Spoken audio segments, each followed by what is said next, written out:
So, Axel, it's been a real honor to do your warm-up and to interview you tonight. So, to borrow the title of one of your tracks, it's been a long time that you perform in France, almost 15 years in Toulouse at the Inox a long time ago. How does it feel to be back, and what's the feeling tonight? Well, really amazing, to be honest. I didn't expect this.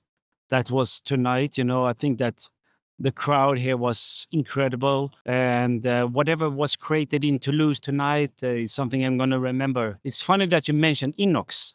So that was in Toulouse. So there is a culture in Toulouse from the past. This is what I can feel. I feel like it's a place with they know how to dance in Toulouse.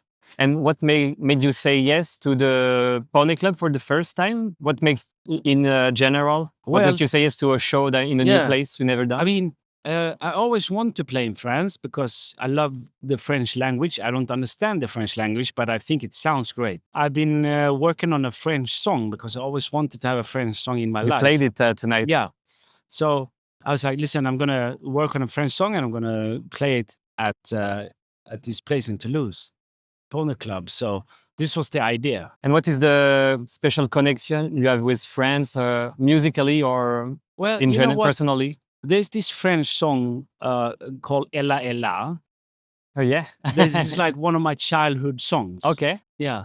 And I always think that the French language sounds so good in music.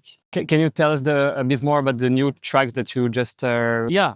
This is a song I've been working for a while, like together with Adrian Lux, that made Teenage Crime on my label. And he sent it to me. I'm like, okay, this has this vibe, this whole special French vibe. Obviously, I grew up with French music, like Daft Punk, Bob Sinclar, all of this. The French wave is a big inspiration for me. So I always have this, it's very deep in me. So I always thought maybe one day I will make a French song, and now it's time. And it's going to be released, or? That's the idea. Because you've said that tracks such as The Power, Omen, Mod to the Flame, Remod are made for live show especially, and not necessarily to be released. Yeah, but this one for sure. How do you decide the other tracks not to be released and this one in particular? No, I think the idea is to release everything. Okay. Just sometimes it doesn't happen. It's depend of the moment. Or, yeah. Talking about this, you and the Swedish have always represented a more emotional and melodic side of electronic music. A large part of the scene is currently moving forward to harder and faster BPM, hard techno, and becoming more and more popular. How do you feel this evolution? I mean, I think that you can try and catch a wave, but also if you just keep doing your thing that you love, which I kind of stay doing my own thing. I don't follow trends or anything. I just do my thing, and eventually the wave will be used. So does it push you sometimes to adapt a bit your sound? No, I don't adapt anything. You just stay true to your roots. Yeah. Talking about other shows, you're returning with the Swedish at Ushuaia Ibiza this year. What made you want to come back on this island and commit to a full residency rather than just a few shows? Yeah, I mean, obviously it's a big commitment. It's like 12 Sundays the whole summer. Do you regret now? No, it's a big project going from Sweden to Ibiza. It's not exactly next door. But last year we skipped it because we had some other shows, and But this year we felt, let's experience Ibiza again. And this year it's been really, really good. Sometimes you have to be away from Ibiza to really understand how great Ibiza is. And this year it's been great. You've experienced so many years and eras of the island. Ibiza is still really, really amazing. The evolution is I don't know. To me, it's not really an evolution. It's more a constant. A lot of places change, like Mykonos, this and that, a lot of places. But Ibiza, for me, is always the same, to be honest. Yeah. It's just really, really good. Do we have a new upcoming single coming soon with Lykke Li called Happiness is So Sad? The title feels a bit paradox. So what's the message behind it? The message is, I think you have to really ask Lykke Li because she's the singer. But She came with the idea of yeah. She has the idea of the lyrics.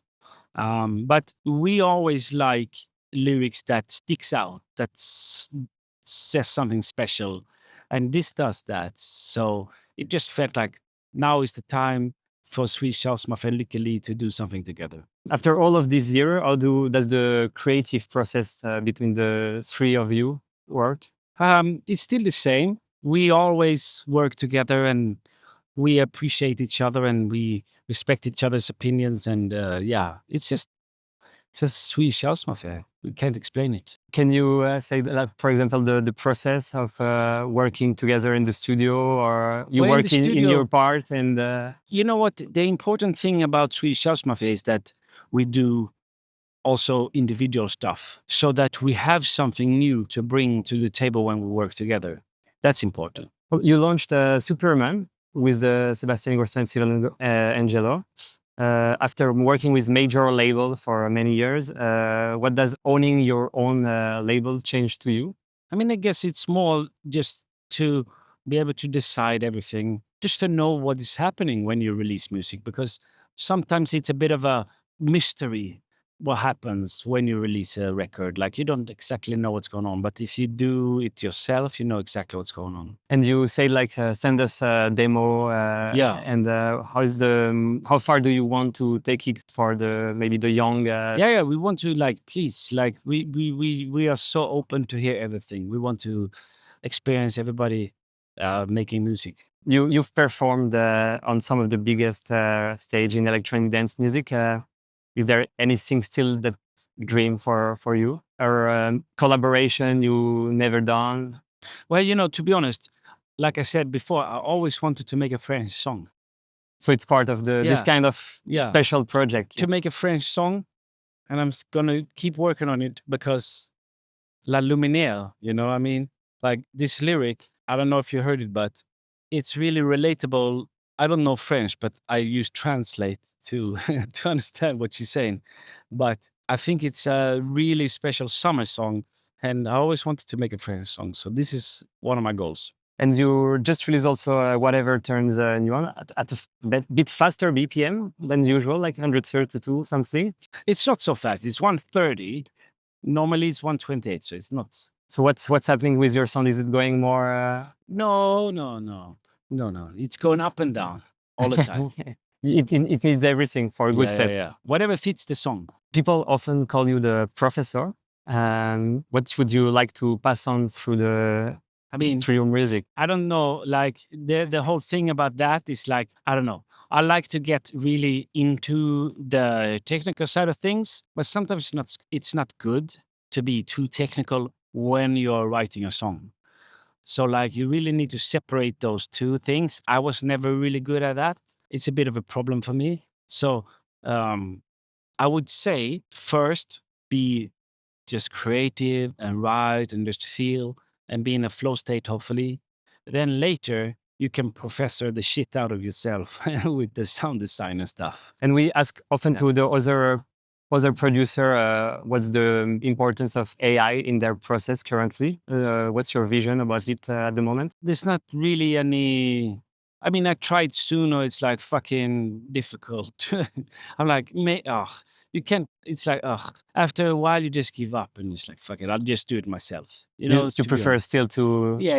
It's like I understand if you don't know how to make music, then for sure you can make music with AI. But if you know how to make music, it's kind of frustrating to use AI because it doesn't do what you want. So it's very random. Thank you, Axel. Thank you.